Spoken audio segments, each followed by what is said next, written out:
Hello guys, welcome to my YouTube channel education notification. तो आज के वीडियो में हम क्लास 12th की पॉलिटिकल साइंस का चैप्टर 5 कांग्रेस प्रणाली पढ़ने वाले हैं। पहले के 4 वीडियोस जो 4 चैप्टर्स के हैं वो ऑलरेडी अपलोडेड हैं। और आज का वीडियो अगर आपको पसंद आए तो इसे लाइक कीजिएगा, शेयर कीजिएगा, कमेंट कीजिएगा एंड हमारे चैनल को सब्सक्राइब कीजिएगा। तो शुरुआत करते हैं आज के चैप्टर की। तो कांग्रेस प्रणाली है आज के चैप्टर का नाम। 1964 में जब नेहरू जी की मृत्यु हुई तो देश के सामने राजनीतिक उत्तराधिकार का सवाल था। के कामराज ने पार्टी के सभी नेताओं से सलाह की और लाल बहादुर शास्त्री देश के प्रधानमंत्री बने।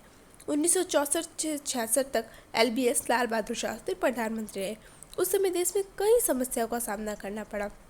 वो बहुत कम कार्यकाल तक प्रधानमंत्री रहे, पर उन्हें समस्याएं अनेक उनके सामने आई, जैसे भारत चीन युद्ध का कारण कठिनाई या भारत पाक युद्ध, देश में सूखे की स्थिति। 1966 में ताशकंद समझौते के तहत उनकी मृत्यु हो गई।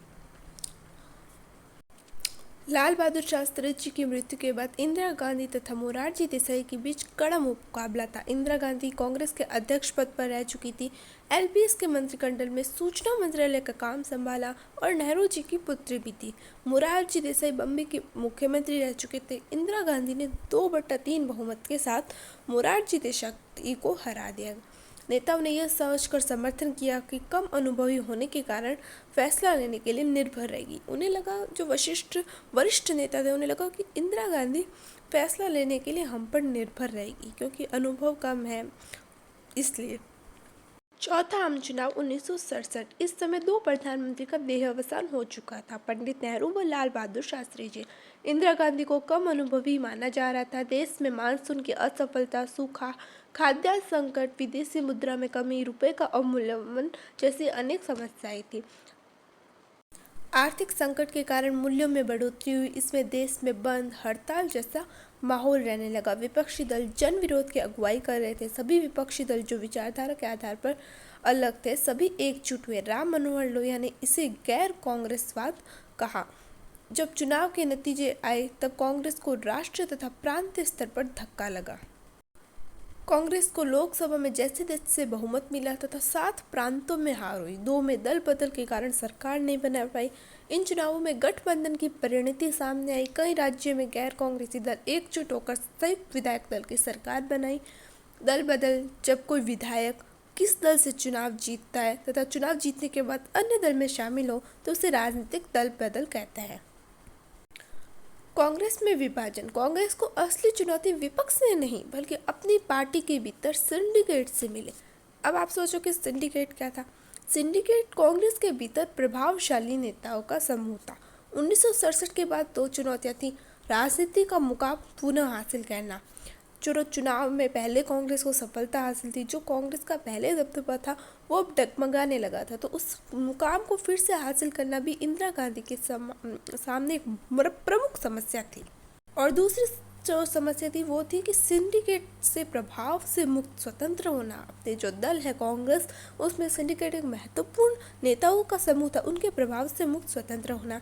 कांग्रेस ने वामपंथी नीतियों का समर्थन किया।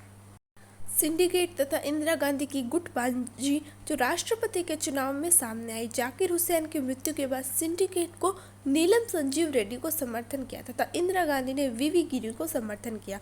वीवी गिरी राष्ट्रपति बने। 1959 में कांग्रेस की टूट। कांग्रेस ऑर्गेनाइजेशंस निजलिगप्पा पुरानी कांग्रेस थी और कांग्रेस रिक्विजिस्ट इंदिरा गांधी वो नई कांग्रेस थी। तो इस प्रकार कांग्रेस 2 में टूट गई, ऑर्गेनाइजेशन एंड रिक्विजिस्ट।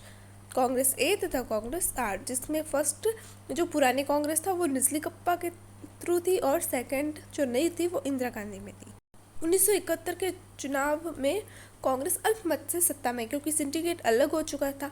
गैर साम्यवादी तथा ग्रैंड कांग्रेस ने ग्रैंड अलायंस बनाया, मतलब एक नया गठबंधन बनाया। नई कांग्रेस के पास एक एजेंडा, एक कार्यक्रम था। विपक्ष के पास कुछ नहीं था, बस इंदिरा गांधी हटाओ वही नारा था। कांग्रेस आर ने गरीबी हटाओ का नारा दिया और वामपंथी नीतियां लागू की। कांग्रेस तथा सीपीआई के गठबंधन को 375 सीटें मिली, जबकि ग्रैंड अलायंस को ओनली 16 सीटें मिली।